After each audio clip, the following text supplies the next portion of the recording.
my mom made us pretend to be conjoined twins. It all started when we were 6, and my mom saw conjoined twins on the news. She looked at my identical twin Anna and I and said, "If you two had just been born all twisted up, I could have been rich." Then her eyes lit up. That was the beginning of the end. 3 days later, Mom called us into her sewing room. She held up these matching pink outfits she'd sewn together at the sides. "Put these on," she said. Anna and I squeezed into them and could barely walk without tripping.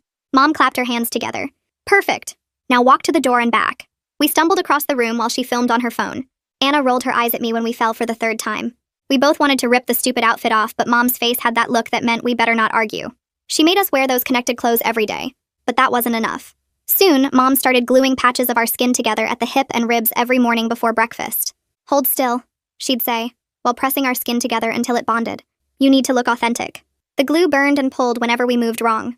Anna would pick at the edges when Mom wasn't looking. She hated it as much as I did. The worst part was showering. Mom made us wear swimsuits and shower together to maintain the illusion, even though the water made the glue sting like crazy. Mom coached us for hours on our backstory.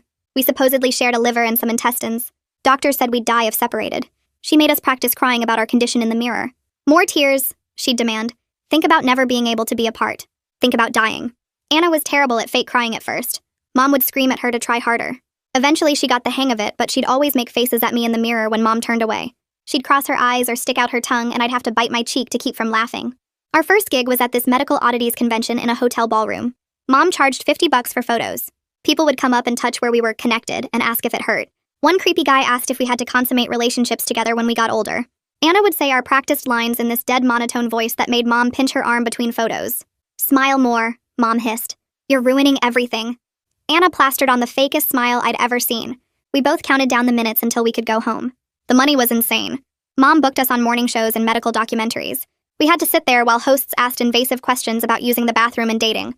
Mom would dab her eyes and talk about her brave special girls. During one interview, Anna grabbed my hand when they asked about our future. Probably just staying in character, but her palm was sweaty like she was actually nervous about something. The host kept pushing about whether we'd want families someday, and Anna's grip got tighter and tighter until I thought she might break my fingers. At night, we'd lie in our separate beds and complain about how much our skin hurt from the glue. Anna had this whole routine of putting aloe vera on the red marks. "I'm gonna have scars forever," she'd say. We'd fantasize about running away once we turned 18. I told her my plan one night. "I'll go to New York and you go to LA, as far apart as possible." Anna just hummed and changed the subject to something else. We lasted 8 months before it all went to hell. We were at this charity gala for children with rare medical conditions. A real pediatric surgeon came up for a photo. He stared at where we were connected and frowned. "Interesting," he said. "Your connection point seems to have migrated since your appearance on Channel 7. Mom tried to hustle us away, but he followed. Called security. Made a huge scene about medical fraud and stolen donations. The whole ballroom was staring and whispering and taking photos of us being exposed as frauds. Mom drove home doing 90 on the freeway. Anna stared out the window, not saying anything. Mom locked us in our room when we got home. We could hear her on the phone all night, first screaming at someone, then switching to this sweet, begging voice. "We're so screwed," I said. Anna just sat on her bed picking at her nails. "Maybe it's finally over," I said hopefully. Anna didn't answer, which was weird, but I figured she was just scared of what Mom would do to us. The next morning, Mom sat us down on our bed. We were still glued from yesterday, and my skin was raw and bleeding where I'd tried to pick at it. "I found a solution," she said. Her eyes had that dangerous shine that meant something horrible was coming. "There's a surgeon in Mexico who specializes in unique procedures. He can make you girls into what you were always meant to be. Real conjoined twins. Permanent, beautiful. No one will ever call you frauds again." I felt like I was drowning. My hands started shaking and I couldn't breathe. But Anna grabbed Mom's hands and tears started rolling down her face. "Thank you," she whispered. "Thank you for keeping us together." She turned to me with the biggest smile I'd ever seen. "We'll never have to be apart. Isn't that perfect? We'll never be alone again." Mom smiled back at her, and I realized with absolute horror that my sister wasn't crying from fear at all. Anna squeezed my hand, and her palm was warm and damp like she'd been waiting for this moment her whole life. She leaned close and whispered that the surgery would make everything perfect, like we were always meant to be, and her breath smelled like the mint gum Mom gave us after meals. Mom watched us with wet eyes and said we'd leave for Mexico in 3 days, that she'd already wired half the payment to the clinic. The number hit me like cold water. 3 days. 72 hours until someone cut us together forever. My throat closed up and I couldn't make words come out, just nodded while my sister smiled at me like I'd finally agreed to something beautiful. Mom clapped her hands once and left the room, and I heard the lock click from the outside. I sat on my bed and started checking every place where yesterday's glue tore my skin when I tried to pick it off. The raw patches on my ribs were the worst. Weeping clear fluid that stuck to my shirt and made the fabric cling. My hip had 3 spots that looked like burns, the edges pink and angry. Anna hummed while she put aloe on her own marks, completely calm, like we were just doing our normal routine. She smoothed the gel over her skin in small circles, and I watched her face stay relaxed and content. That's when it really hit me. Mom's plan wasn't just a threat anymore. It was a countdown to something I couldn't undo, and my sister was counting down with joy instead of fear. Mom came back an hour later with our phones in her hands. She held them up and announced she was keeping them for the planning phase so we could focus on preparing. She put them in her purse, and I watched my last connection to the outside world disappear into that black leather bag. Anna didn't even look up from her book. Like losing our phones was nothing. Just another normal thing. I felt the walls getting smaller. The bedroom window had bars we'd never questioned before. The door locked from the outside. Even our phones were gone now. Every piece of the world beyond this room was being cut away. At lunch, Anna thanked Mom again for making us whole, her voice shaky with emotion. She called it our destiny to never be separated and reached across the table to squeeze Mom's hand. I pushed food around my plate while they talked about how honest our lives would finally be. No more pretending. No more glue that came off at night. The word destiny made me want to scream because Anna really believed this. She really wanted someone to cut us together permanently. I looked at my twin sister and didn't recognize her anymore. Same face as mine, but completely different person inside. While Mom did laundry, I tested the door hinges with my fingernail. One screw on the bottom hinge was slightly loose, wiggling when I pressed it. I moved to the bathroom and checked the window, measuring it with my eyes. Big enough to squeeze through if I removed the screen. I memorized which floorboards creaked on my way back. The third board from the bathroom door, the one next to Anna's bed. I saw Mom's car keys sitting on the hall table through the crack in the door. These tiny observations felt like the only power I had left. Small pieces of information I was collecting like weapons. Mom returned with printed forms she called consent paperwork. She spread them across the kitchen table, her fingers smoothing out the wrinkles. She explained in this weirdly gentle voice how the clinic specialized in unique body modifications and clinical beauty. She stroked Anna's hair while she talked about the surgery creating something precious and rare. Anna leaned into Mom's hand like a cat being petted. The tenderness in Mom's voice made my skin crawl worse than her anger ever did. When she was angry, I knew where I stood. This soft, loving voice felt like poison wrapped in sugar. I found a safety pin in the bathroom drawer and hid it in my sock, then used the mirror to check that it didn't show. The metal was cold against my ankle. When Mom showered, I snuck to the router in the hall closet and memorized the Wi-Fi password printed on the bottom. Each small act of preparation felt like holding my breath underwater, knowing I'd have to surface eventually. The pin pressed against my skin with every step. The password repeated in my head like a prayer. Mom pulled out our birth certificates and passports from her filing cabinet and stacked them on the counter. She talked about border crossing timing and how we'd say we were going for specialized medical treatment if anyone asked. She had hotel reservations printed with confirmation numbers highlighted in yellow. A route mapped with rest stops marked in red pen. She'd planned everything down to which gas stations we'd use. Watching her organize our trip like a normal vacation made everything feel horribly real and close. This wasn't just talk anymore. She had paperwork and reservations and a route. That night, I whispered to Anna about our old plan to run away at 18, to go to different cities and finally live separately. She rolled over to face me in the dark, and I could see her eyes reflecting the streetlight from outside. She said she didn't want separate futures anymore, that being apart sounded lonely and wrong. I asked if she remembered wanting her own life, and she said she grew up and realized we're better together. Her voice was calm and sure, like she'd been thinking about this for years. Anna kept talking in the dark. She said the surgery would end all the lying and performing, that we could just be ourselves without glue and costumes. She called it honesty at last and said she was tired of the fake version when we could have the real thing. I lay there listening and realized she'd reframed permanent mutilation as authenticity. My sister's logic had twisted into something I couldn't reach or fix. She saw surgical fusion as truth and our separate bodies as the lie. I spent the rest of that day trying to remember anything about the surgeon who exposed us at the charity gala. His face kept coming back to me, the way he'd frowned at our connection point and asked those careful questions. I couldn't pull his name from my memory, but I knew he worked at a children's hospital somewhere downtown. If I could find him, if I could get a message out somehow, maybe he'd help again. He'd seen through Mom's performance once. Maybe he'd see through it again. The thought felt like the only solid thing I could hold on to while Mom and Anna planned my permanent mutilation in the next room. Mom made us shower together that night with the bathroom door open so she could supervise. The water ran loud and the exhaust fan rattled, and I realized the noise might cover other sounds.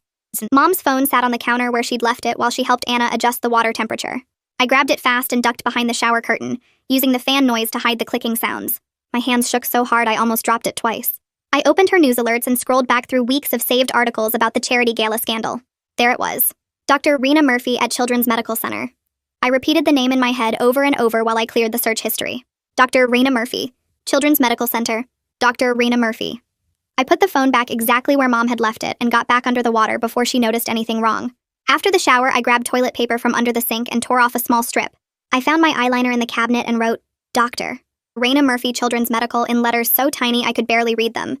I folded the paper smaller and smaller until it was the size of a pill, then tucked it inside my bra while Mom dried Anna's hair in the other room. The paper pressed against my skin and felt like it was burning me. This tiny, dangerous secret that could save me or get me killed. I flushed the toilet twice to cover any sounds and walked back to the bedroom trying to keep my face blank and normal. At dinner, Mom described the interview she was planning for after the surgery. She acted out the whole thing right there at the table, playing both the interviewer and herself. She'd ask a question in a high professional voice and then answer it in her own voice with fake tears rolling down her face. She talked about explaining our brave choice to live as we were meant to be, how she'd described the moment we decided to become our true selves. Anna watched her with this look of total admiration while Mom performed her fantasy. I forced myself to nod and smile at the right moments. The chicken on my plate tasted like sand, and I could feel bile rising in my throat, but I kept chewing and swallowing because showing disgust would give me away. Mom got up to move a laundry basket from the hallway, and I saw our passports sitting on the hall table in a stack of papers. I didn't think. I just grabbed them while her back was turned and shoved them down my shirt, then slipped into the bedroom. My heart pounded so loud I was sure everyone in the house could hear it. I dropped to my knees and pried up the heating vent cover behind my bed. I shoved the passports deep inside behind the dust and old receipts, then pressed the cover back into place. Mom kept folding towels in the hallway like nothing had happened. I sat on my bed and tried to breathe normally while my pulse hammered in my ears.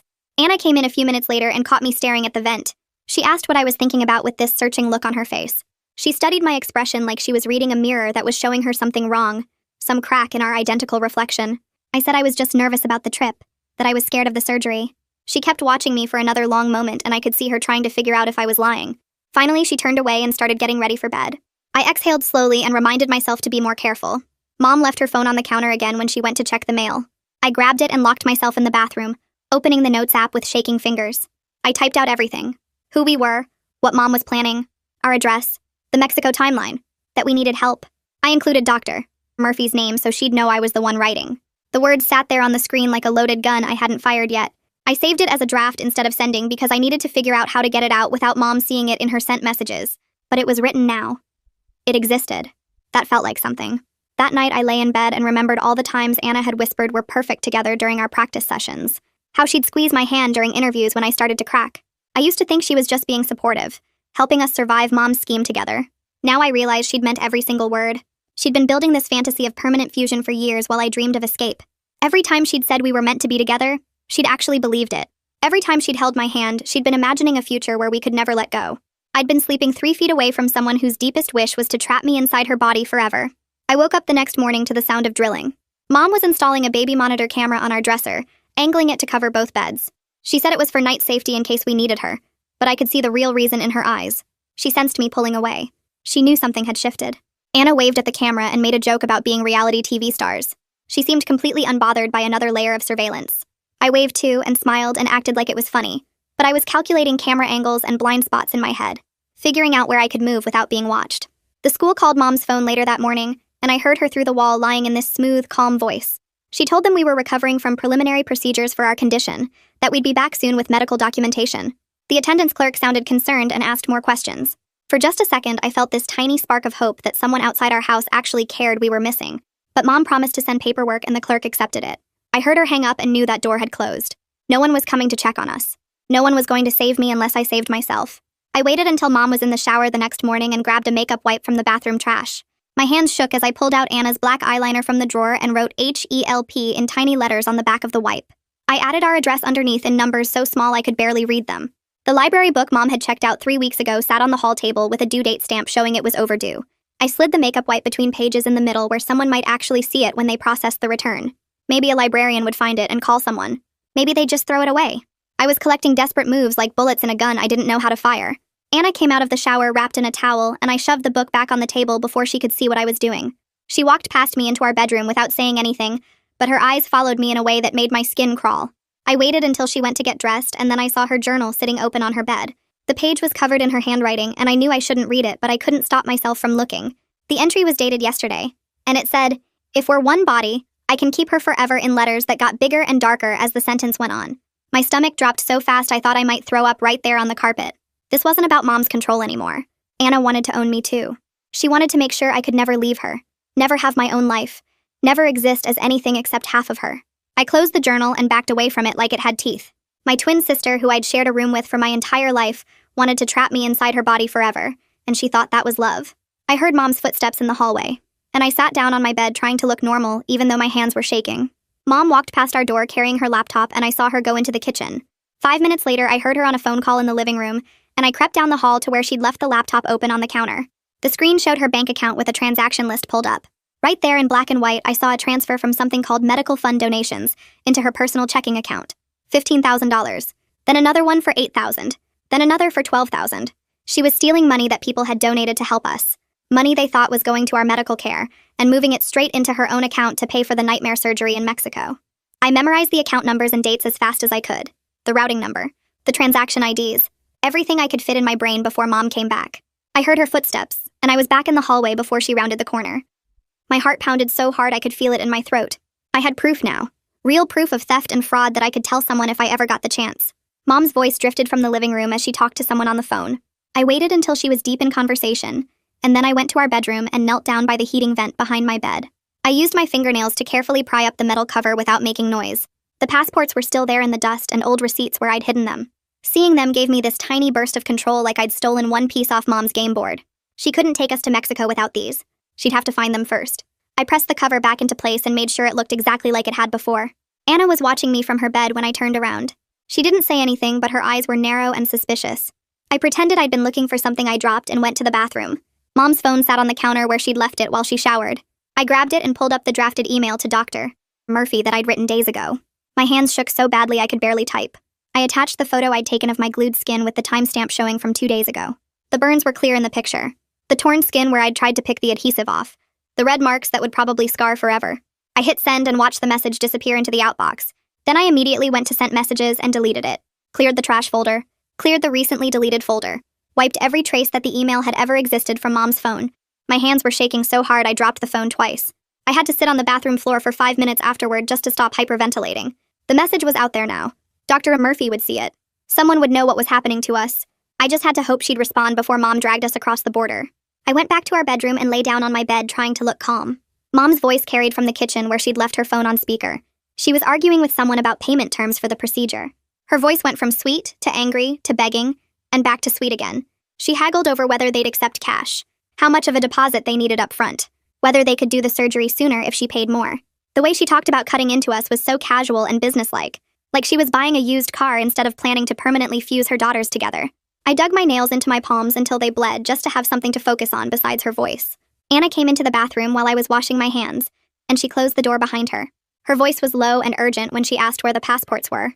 I lied and said I hadn't seen them, that Mom probably moved them somewhere safe for the trip. Anna stared at me hard for a long moment. She said she knew I was hiding something, that twins can't lie to each other, that she could always tell when I wasn't being honest. I stared back at her and realized we weren't really twins anymore, not in any way that actually mattered. She wanted to be cut open and sewn to me forever. I wanted to run as far away as possible. We were strangers who just happened to share DNA and a face. She had a tape measure and a black Sharpie in her hands. She measured our heights and marked our hips with the marker, drew lines across our ribs where she said the connection points would be. She narrated each step in this weird, calm voice like she was a surgeon instead of our mother planning our mutilation. She explained how they'd need to match our spines, how they'd fuse our pelvic bones together, how the scarring would be significant but beautiful in its own way. I felt the marker dragging across my skin, leaving black lines, and I wanted to throw up. Anna stood perfectly still and let Mom mark her up like a diagram. I grabbed a page from my homework notebook when Mom finally let us go back to our room. I wrote call CPS in big letters with our address underneath. Then I added Mexico surgery in 2 days at the bottom. I folded the paper as small as I could get it and waited until Mom took the kitchen trash bag to the curb that night. I shoved it deep into the bag under coffee grounds and food scraps. It was a stupid long shot, but garbage collectors were people. People sometimes looked at weird things they found in the trash. I was throwing messages in bottles everywhere I could reach. Mom's laptop pinged with a notification while she was making dinner. I saw the screen light up from across the kitchen. An auto reply from Dr. Murphy's email saying she'd received my message and would respond within 24 hours. The message appeared in the spam folder instead of the inbox. I walked past the laptop like I was getting water and quickly marked the message as read, so Mom wouldn't notice the notification. Then I went back to setting the table with my heart racing. The proof that my message got out made me feel dizzy with relief and terror mixed together. Someone knew now. Someone official who could help. But I didn't know if they'd respond in time or if Mom would find out I'd sent it. I just had to wait and hope and keep throwing my desperate messages into the void. The next afternoon, Anna walks into the kitchen where Mom is checking her phone and holds up her own screen showing a Facebook post from someone named Jennifer, who donated $300 to our medical fund. The post says Mom is a fraud and a scammer who used fake sick kids to steal money. The comments underneath are multiplying while I watch from the doorway. People are tagging other donors and demanding refunds. Someone posted a screenshot from the charity gala showing the pediatric surgeon confronting us. Mom's face goes completely white and then floods red like someone turned on a faucet. She grabs Anna's phone and starts frantically deleting our social media accounts, blocking people, reporting posts for harassment. Her fingers fly across the screen and she's muttering under her breath about jealous liars trying to ruin everything. Anna watches Mom's panic with this calm expression that makes my stomach hurt. I stand there feeling split between hoping this exposure stops Mom's Mexico plan and terrified it'll just make her run faster before anyone can actually help us. Mom throws Anna's phone on the counter and announces we're going dark online. No more social media, no more public presence until this blows over. She's breathing hard and her hands are shaking, but her voice has that dangerous edge that means she's already planning her next move. That night, I'm lying in bed pretending to sleep when I hear Mom tearing through the house looking for our passports. Drawers slam open in the kitchen and papers scatter across the floor. She's in the hallway closet throwing shoeboxes and old coats onto the ground. Her voice gets higher and sharper as she searches, calling out to herself about where she put them, where they could be. I keep my eyes closed and my breathing steady, but my heart is trying to break through my ribs. Anna is in her bed across the room and I can feel her watching me even though I can't see her in the dark. She knows I took them. She's been tracking everything I do, every small act of resistance, and now she's just waiting to see what I'll do. Mom moves to her bedroom and I hear things breaking. Glass shatters against a wall. Something heavy hits the floor. She's destroying her own room looking for those passports, and I'm frozen in bed with my face blank and confused like I have no idea what she's searching for. Anna's breathing pattern doesn't change. She just lies there in the darkness watching me keep my secret, and the knowing silence between us feels worse than any of Mom's screaming. The next morning, Anna gets out of bed and walks calmly to the heating vent beside my dresser. She doesn't say anything to me or look at Mom. She just kneels down and removes the metal cover with her bare hands, reaches into the dusty space behind it and pulls out our passports. She stands up and hands them to Mom without a single word.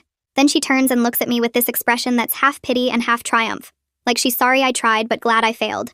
I realize she's been watching me for days, tracking every movement I made, every place I looked, every time I acted suspicious. She saw me hide them and she waited until the perfect moment to expose me. She chose Mom's plan over my escape. She chose permanent fusion over my freedom. The betrayal cuts deeper than any of Mom's glue ever did, because this isn't Mom controlling us anymore.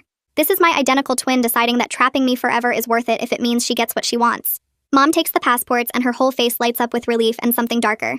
She looks at me and I see her putting together what happened, that I tried to sabotage her, that I'm not on board with this plan at all. She doesn't yell or hit me. She just smiles this tight smile and says we're leaving tonight instead of tomorrow, that she's moving up the timeline. Anna nods like that's perfectly reasonable, and I feel the walls closing in. 2 police officers knock on the door an hour later, and Mom transforms instantly. Her voice goes soft and concerned, and she invites them in with this worried mother expression on her face. She explains we're homeschooled because of our medical condition, that we need special accommodations. The officers ask to see us, and Mom leads them to our room where Anna and I are sitting on our beds. They ask if we're okay, and if anyone is hurting us. Anna and I have been coached so many times that we fall into our script automatically. Yes, we're fine. Yes, we're homeschooled. Yes, we have a rare medical condition that requires special care.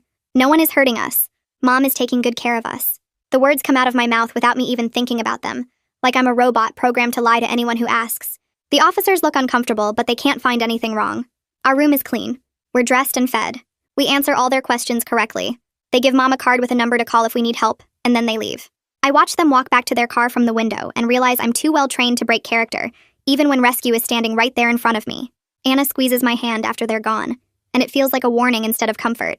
After the police leave, I wait until Mom goes to the bathroom and then I check her spam folder again on her laptop. There's a full response from Dr. Murphy with a timestamp from this morning. The email says she's forwarding my message to CPS and asking if we're in immediate danger. She includes her direct hospital number and writes that she remembers us from the charity gala, that she's been worried about us since the exposure happened. She says someone official will be reaching out within the next day or 2 to check on our safety.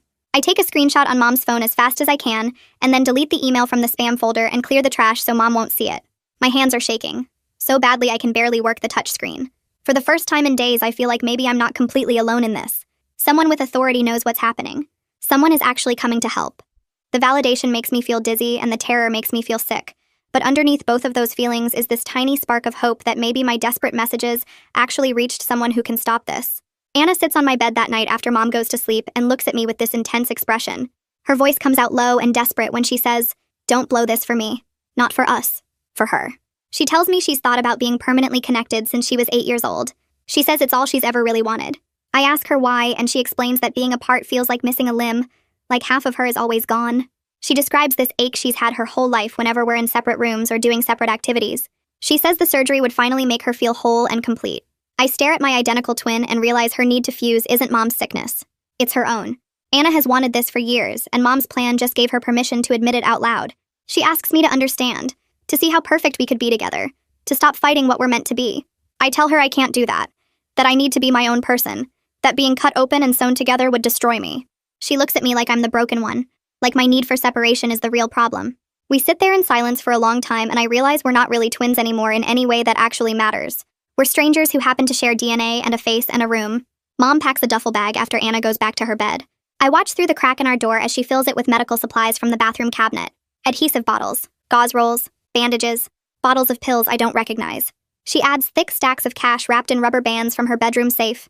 The money makes soft thudding sounds as it hits the bottom of the bag.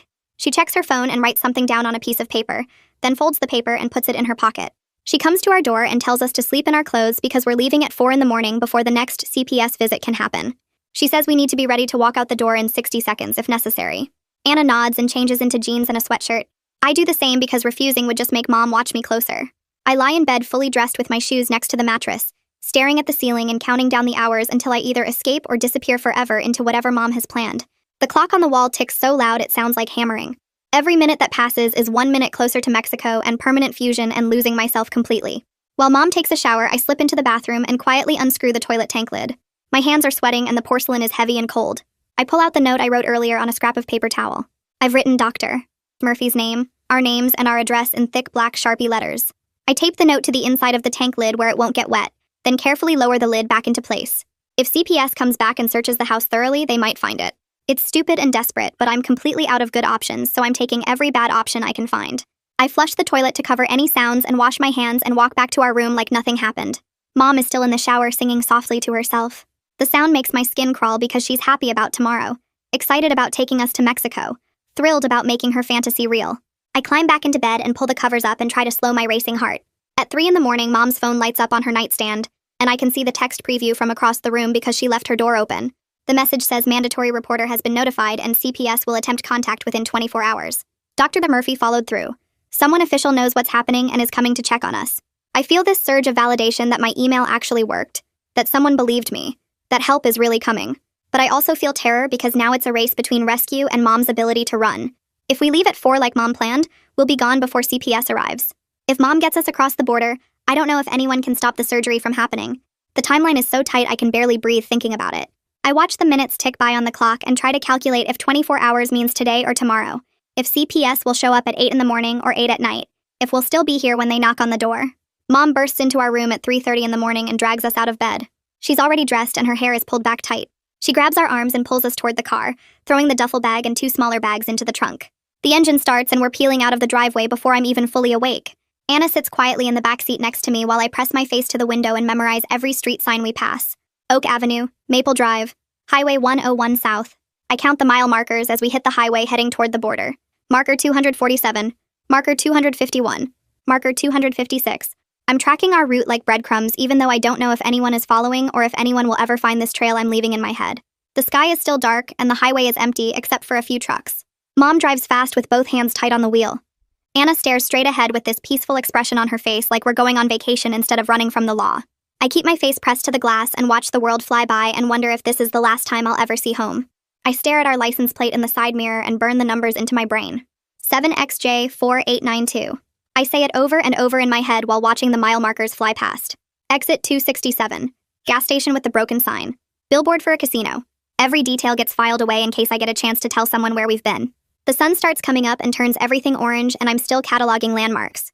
Water tower shaped like a mushroom. Rest stop with the blue roof. Bridge over a dried up riverbed. Mom's hands stay tight on the wheel and she doesn't look back at us once. Anna leans her head against the window with her eyes closed, but I know she's not sleeping because her fingers keep tapping against her leg. Exit 289. Town called Desert Springs. Another gas station. I'm building a map in my head of exactly how to get back home if I ever get the chance. The highway curves and I see a big green sign that says the border is 60 miles away, and my stomach twists because we're running out of road. Mom takes an exit near a cluster of buildings and pulls into a diner parking lot. The place is called Rosa's and the sign out front says Exit 312. I memorize both while Mom parks the car. She turns around and looks at us with that fake sweet smile. She tells us we're going to eat breakfast, and if anyone asks, we're visiting family in Mexico for a wedding. She says we have a medical condition and we're very brave about it. Her voice sounds like honey, but her hand grips my arm hard enough to leave marks when she pulls me out of the car. Anna nods along to everything Mom says, and I keep my face blank while counting the cracks in the parking lot pavement. Inside the diner smells like coffee and bacon, and there's a waitress wiping down tables. Mom picks a booth in the back corner and slides in next to Anna, leaving me on the other side. The waitress comes over and Mom orders for all of us in this cheerful voice like we're a normal family on a normal trip. I look at the menu and see the diner's full name printed at the top. Rosa's Family Restaurant, Exit 312, Highway 78 South. I repeat it in my head while the waitress pours water. Mom leans across the table and tells us again what to say if Border Patrol stops us. We're visiting Aunt Carmen for her daughter's wedding. We have all our documentation. The doctor said travel is fine as long as we're careful. Her voice stays sweet, but her eyes are hard, and I can see the little muscle in her jaw jumping. Anna nods and says she understands, and Mom smiles at her. I nod too because I know better than to argue.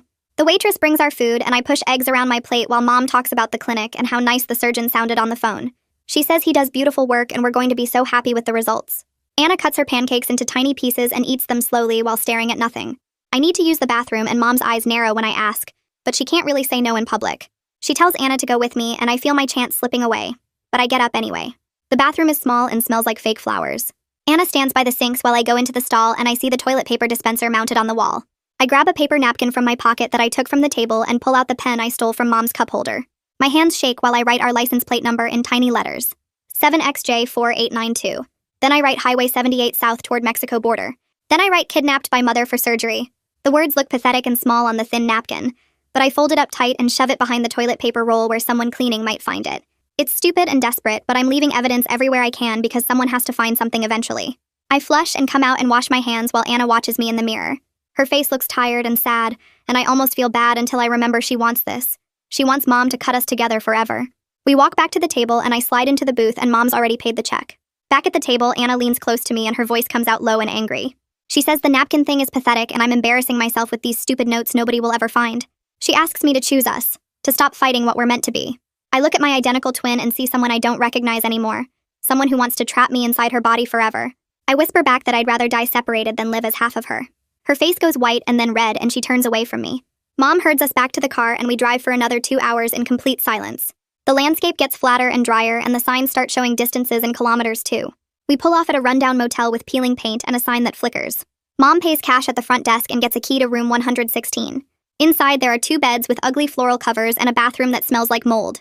Mom drops our bags on the floor and says she needs a shower. She disappears into the bathroom and I hear the water start running. Her camera bag sits on the dresser right next to the door and I stare at it. She's never left it unattended before. Not once in the past 3 days. I look at the door and then at Anna, who's sitting on one of the beds staring at her phone. This might be my only chance to do something before we cross the border and I lose any hope of rescue. I tell Anna I'm going to get ice and she doesn't even look up, just waves her hand. I slip out the door in my socks before she can stop me and run toward the lobby. My heart feels like it's trying to break through my chest and my hands won't stop shaking. The desk clerk looks startled when I come running up and ask to use the phone. She's an older woman with gray hair and she pushes the phone across the counter toward me. I dial 911 with fingers that barely work, and a woman's voice answers asking what my emergency is. I whisper our license plate number and the motel name and that my mother is trying to take us to Mexico for surgery we don't want. The dispatcher asks me to speak up, and I force my voice louder while watching the hallway. She keeps me on the line and I can hear her typing really fast. She asks for my name and age and I tell her everything while the words tumble out too quick. The dispatcher asks if I'm in immediate danger, and I say yes because we're leaving for the border as soon as Mom finishes her shower. She asks about injuries and I describe the glue burns and the scars and the months of being forced to pretend. She tells me police are already on the way, and her voice sounds calm and professional like this is just another day for her, but it's everything for me. I grip the phone so hard my knuckles turn white and the plastic creaks. She asks me to stay on the line, but I see movement in the hallway and I hang up fast. Anna stands in the doorway to the lobby and her face looks twisted with anger and something else I can't name. I try to walk past her toward the exit, but she grabs my arm and yanks me back. We struggle in the middle of the lobby and she's trying to drag me back to the room while I'm pulling toward the door. The adhesive residue still stuck to our skin from yesterday, tears open where we're connected, and I feel something warm and wet spreading across my side. Blood seeps through both our shirts where the half-healed glue burns split back open, and we're both crying and fighting in this gross motel lobby. The desk clerk stands up looking alarmed and reaches for her phone. Anna's nails dig into my arm and she's screaming that I'm ruining everything, that I'm destroying us. I scream back that there is no us anymore and try to wrench free. Mom comes running out of the room with wet hair and sees us covered in blood. She starts screaming that I'm hurting myself for attention, that I'm self-harming to sabotage the surgery. She tries to grab both of us and pull us back to the room, but the desk clerk has come around the counter now. The woman looks scared and confused and keeps her hand on the phone. Mom's voice switches instantly to that sweet tone, and she explains I'm having a mental health crisis, that I do this sometimes for attention. She says we have a rare medical condition, and the stress makes me act out. The clerk looks uncertain and glances between Mom's sweet face and the blood soaking through our shirts. I can see her trying to decide what's real and what's a lie. Then I hear sirens getting closer and Mom's face changes. Police cars pull into the parking lot with their lights flashing red and blue across the motel windows. Mom's expression goes from sweet to desperate to completely blank in about 3 seconds. Officers get out and walk toward the lobby, and one of them knocks hard on our room door, calling Mom's name. The lobby phone rings and the desk clerk answers it and then looks at me. She says someone's asking for me by name and holds out the phone. I grab it and the dispatcher asks if I'm okay, and I say yes, I'm here. I'm the one who called. Mom's whole face cracks like a mask falling off, and she just stands there while the officers come into the lobby. One of them sees the blood and calls for EMS, and another one separates Mom from us. Anna sinks down onto the floor, still holding her side and crying, and Mom just stares at me with this look I've never seen before, like she's finally realizing she's lost. One of the officers walks over and asks if I'm okay, and I nod even though I'm shaking so hard my teeth chatter. He guides me to a chair in the corner while his partner talks to Mom in this calm but firm voice. Another officer goes to check on Anna in our motel room, and I hear her crying through the walls, these high-pitched sobs that make my chest hurt.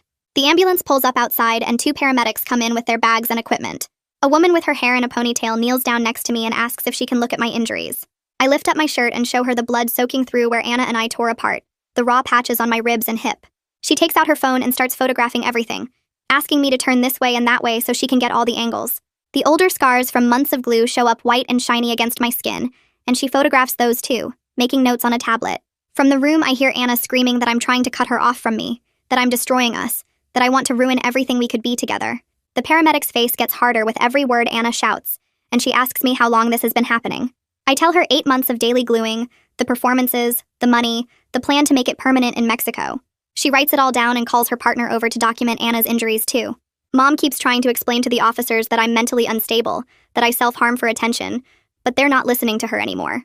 One officer is on his radio calling for CPS, and another is taking photos of the motel room, the duffel bag full of medical supplies and cash.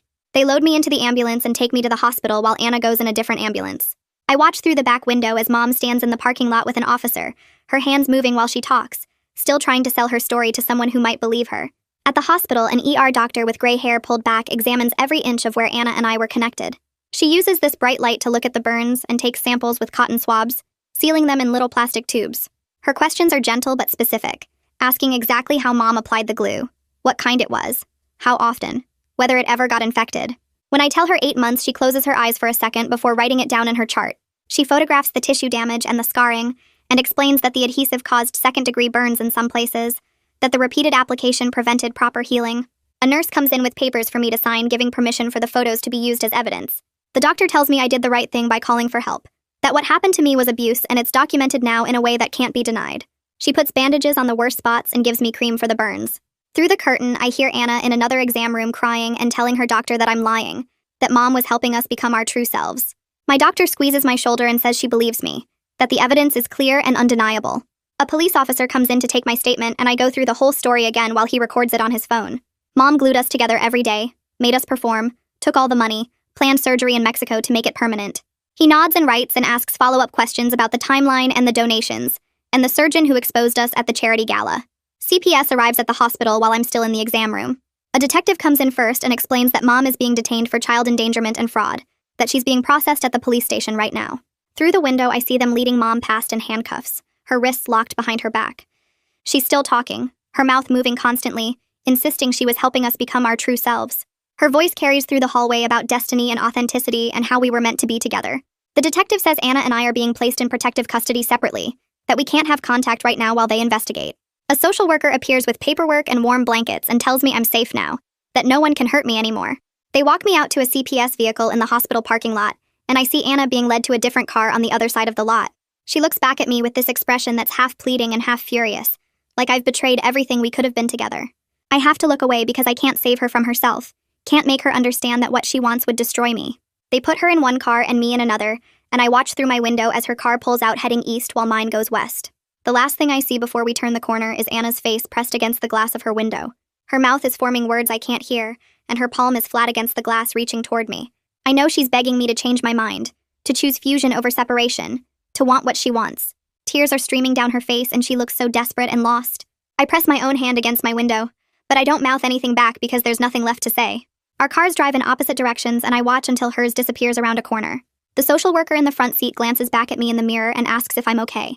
I nod even though I'm not sure what okay means anymore. My twin sister wanted someone to cut us together forever, and I had to call the police to stop it from happening. That's not something you just get over. The social worker introduces herself as Mercedes Murphy, and I almost laugh at the coincidence because the doctor who exposed us was also named Murphy. She says no relation when I mention it, that it's just a common last name. Mercedes explains that I'm going to a temporary foster placement while CPS investigates everything that happened.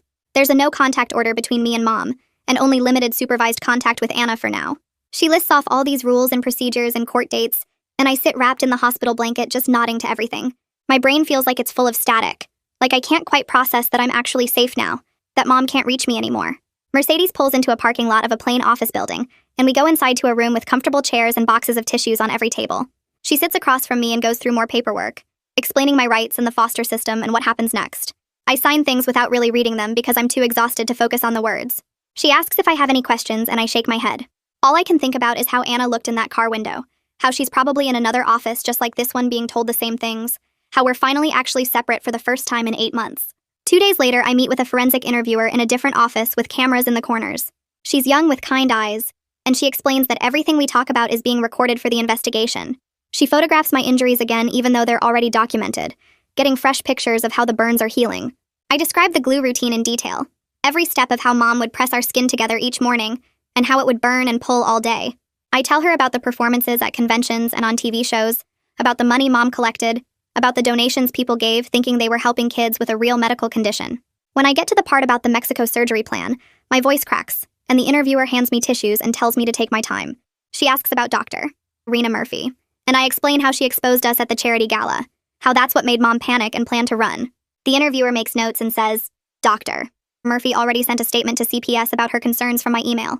Watching the official record build feels like watching a wall go up between me and Mom, brick by documented brick. Each photo and statement and report is another layer of protection, proof that what happened was real and wrong and can't be undone or explained away. A week after everything fell apart, I meet my children's attorney in her office downtown. Her name is Viviana Murphy, and I actually laugh out loud when she introduces herself because that's 3 Murphys now. She smiles and says it's a common name in this area, that she gets that reaction a lot. Viviana explains that she represents my interests in the court proceedings, that her job is to make sure my voice is heard and my rights are protected. She goes through the upcoming hearings and what to expect, using simple language and checking that I understand. The big thing she keeps emphasizing is that I get to have a say in what happens next, that my opinion matters in the legal process. I've never had a say in anything before, and I don't know how to hold that kind of power. When she asks what I want, I just say I want to be safe. I want Mom to stay away. I want to not be glued to anyone ever again.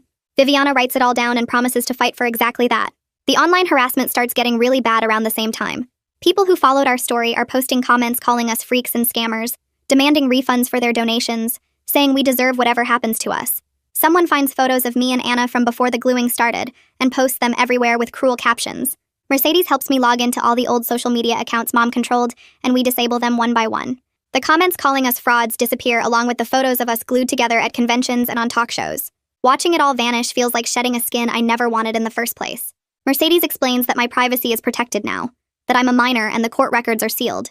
I'm allowed to just be a person no one's performing for, no cameras or audiences or strangers asking invasive questions. The relief is so strong it makes me dizzy. Mom's bail hearing happens 3 weeks after the motel. Mercedes takes me to the courthouse and we sit in the back row while the judge reviews the charges. Child endangerment, fraud, attempted kidnapping across state lines.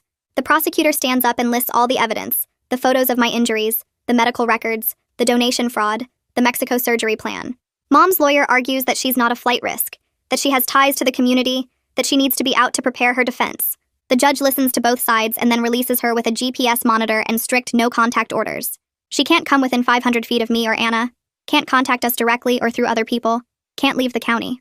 But she's out there somewhere in the world again, wearing regular clothes instead of jail scrubs. The prosecutor tells Mercedes they're building a strong case and ordering psychological evaluations. I sit in that courtroom and watch Mom walk out the side door with her ankle monitor visible under her pants, and part of me still expects her to come take me back somehow. Mercedes places me in a temporary foster home the next day. The foster parent is a man named Matthias Bowers, who has a quiet house in a neighborhood with trees and sidewalks. He shows me to a guest room that's small but clean, with a bed and a desk and a window that looks out at the backyard. The important thing he shows me is the lock on the inside of the door. He demonstrates how it works, a simple flip lock that I can engage from inside the room. He tells me I'm allowed to use it whenever I want, that my privacy matters here, that this space is mine. I nod and set my bag down on the bed. That first night, I lock the door and lie down fully dressed because I'm still not used to the idea that I'm allowed to relax. I keep expecting Mom to burst in, or Anna to appear at the window or something to go wrong, but nothing happens. The house stays quiet and Matthias doesn't bother me, and eventually I fall asleep. I sleep for 12 hours straight, the deepest sleep I've had in months, maybe years. When I wake up, the lock is still engaged and the door is still closed and I'm still safe. That's when I start to believe that maybe this is real, that maybe I actually got away. Mercedes sets up my first therapy appointment for the following week at an office downtown. The therapist's name is Pilar Aldrich, and she specializes in abuse recovery according to the paperwork Mercedes gives me. I sit in the waiting room picking at my fingernails until a woman with gray streaks in her dark hair calls my name. Her office has soft lighting and a couch with throw pillows, and she gestures for me to sit anywhere I want. I choose the chair farthest from the door because I need to see the exit. Pilar asks me to tell her what brought me here, and I start describing the glue routine, how Mom would press our skin together every morning, how it burned and pulled and left scars. I'm talking faster and faster, and then suddenly I can't breathe and I'm crying so hard my whole body shakes. Pilar hands me a box of tissues and waits while I sob into them. She says what happened to me wasn't my fault, that I survived something terrible and I'm allowed to fall apart now. The permission to cry makes me cry harder until my throat hurts and my eyes are swollen. We sit there for 40 minutes and she just lets me talk and cry, and she doesn't try to fix anything or rush me through it. When the session ends, I feel wrung out, but also lighter somehow, like I've been carrying a weight I didn't know was there. A few days later, Mercedes takes me to meet with a school counselor named Natasha Klein, who's coordinating my return to classes. Natasha has short red hair and glasses, and she spreads papers across her desk showing the accommodation plan they've put together. She explains that the school administration knows I need privacy protections, but they don't have the details of what happened to me. I get to control my own story and decide what to share and with who. The teachers will know I've been through trauma and need flexibility with deadlines and attendance, but nothing more specific than that. Natasha asks if I have questions, and I say I'm scared of everyone staring at me or asking where I've been. She nods and says that's normal, that we'll start slow with just a few classes and build up gradually. The idea of sitting in a classroom with other kids who don't know what happened to me feels both scary and weirdly normal, like maybe I could just be a regular student instead of the girl from the news. Natasha gives me her direct number and says I can text her anytime if I'm overwhelmed or need to leave class. Having an escape route makes the whole thing feel more possible. That night, Mercedes calls and asks if I want a supervised visit with Anna. My stomach drops at the thought of seeing her again. I tell Mercedes only if there's a therapist present and clear boundaries about what we can discuss. I'm not ready to hear Anna beg me to reconsider the surgery or tell me I'm betraying her by choosing separation.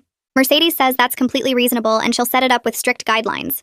She reminds me that I get to set the terms of contact, that protecting myself is allowed and even encouraged. The validation feels strange because I'm so used to Mom controlling every interaction Anna and I had. Making my own choices about when and how to see my twin sister feels powerful and scary at the same time. The visit happens 2 weeks later in Pilar's therapy office.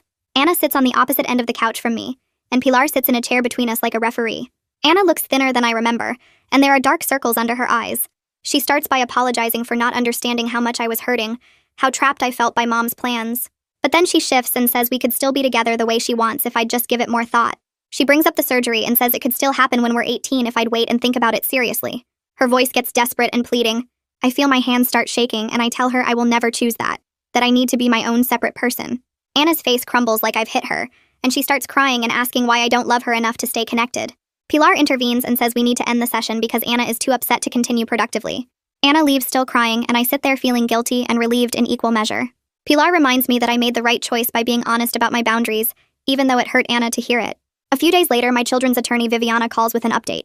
She has the same last name as Mercedes, which made me do a double take when we first met, but they're not related. Viviana explains that Anna's therapist has recommended no unsupervised contact between us for now. Anna needs to work on her codependency issues and her identity as an individual separate from me. The therapist thinks continued contact while Anna is still fixated on fusion would be harmful to both of us. I feel this wave of relief wash over me, but also guilt like I'm abandoning my twin sister. Viviana must hear something in my silence because she says choosing myself isn't abandonment, that I'm allowed to prioritize my own healing. She reminds me that Anna is getting professional help and support, that I'm not responsible for fixing her. The guilt sits heavy in my chest anyway because we've been together our whole lives, and now we're being kept apart because of how twisted everything became. The prosecutor, Christopher Norton, reaches out through Viviana to discuss Mom's case. He's offering Mom a plea deal to avoid going to trial. The terms include full restitution for all the stolen donation money, mandatory therapy sessions, parenting classes even though she'll never parent us again, 5 years probation, and maintained no contact orders with me unless I consent to contact. If Mom refuses the deal, they'll take her to trial for child abuse, fraud, and attempted kidnapping across state lines. Christopher wants to know how I feel about the plea versus a trial. I tell him through Viviana that I just want it over, that I don't need to watch Mom go to prison as long as she can't touch me again. The thought of testifying in court and having Mom's lawyer question me about everything makes me feel sick.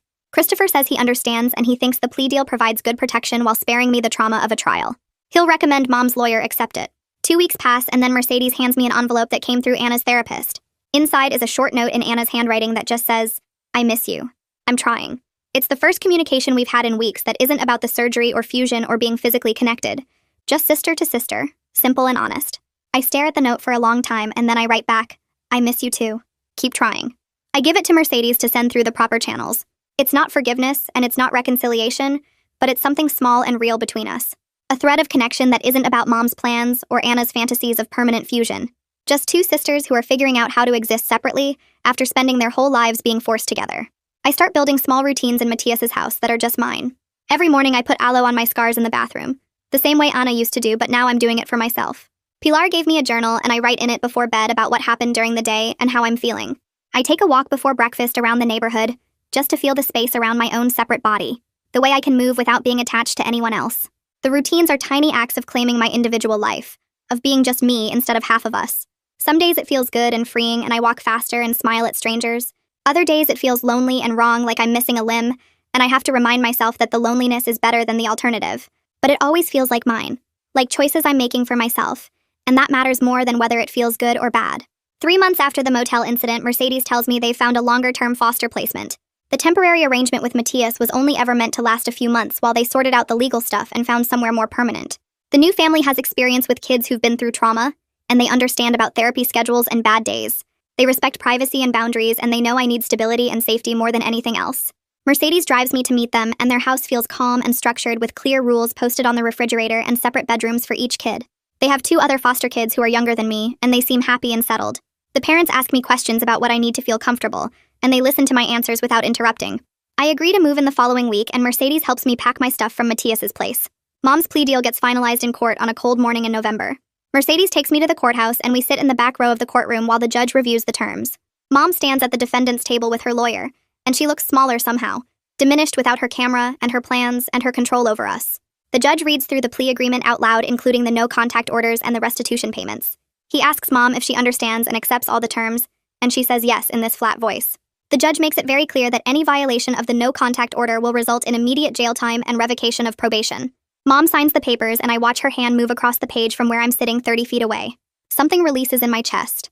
Not forgiveness, because I'm not anywhere near that, but the knowledge that the legal system has built a wall between us that she can't cross. She can't show up at my school or my foster home or my therapy appointments. She can't call or text or send messages through other people. The law has created the separation I needed, and for the first time since the motel, I feel like maybe I'm actually safe. Mom leaves through the side door with her ankle monitor visible under her pants, and I don't watch her go. I just sit there with Mercedes' hand on my shoulder and breathe. A few weeks after the courthouse, Pilar suggests I might be ready for supervised letter exchange with Anna through our therapists. The letters come in sealed envelopes that Pilar opens and reads first, to make sure they follow the rules about not discussing surgery or fusion or being physically together. Anna's first letter is 2 pages long and talks about her art therapy sessions. She says she's been painting abstract shapes in blues and greens, and her therapist thinks it helps her process feelings without words. I write back about thinking I might want to study psychology someday, about how understanding why people do things feels important now. My letter is shorter, just 1 page, but Pilar says that's okay. The letters keep coming every 2 weeks, and we're learning to be sisters across distance instead of fused at the hip. Anna writes about a book she's reading, and I write about a movie I watched with Matthias. We're building something new that doesn't require our bodies touching. 4 months after everything fell apart, I'm settling into my new foster home with the family who has experience with trauma. I wake up at 7 and put aloe on the faded scars on my ribs before getting dressed. I eat breakfast with the other foster kids and pack my lunch and walk to the bus stop alone. At the school, I sit in history class next to a girl named Jamie who doesn't know anything about my past. My teachers see me as just another student who sometimes needs extensions on assignments. I have friends who invite me to hang out after school, and I go sometimes when I'm not too tired from therapy. Some nights I still dream about the glue burning my skin and cameras flashing in my face and Anna's hand gripping mine until my fingers went numb. But I wake up in a room with a lock I control, and I check that the door is secure, and I'm in a body that's only mine.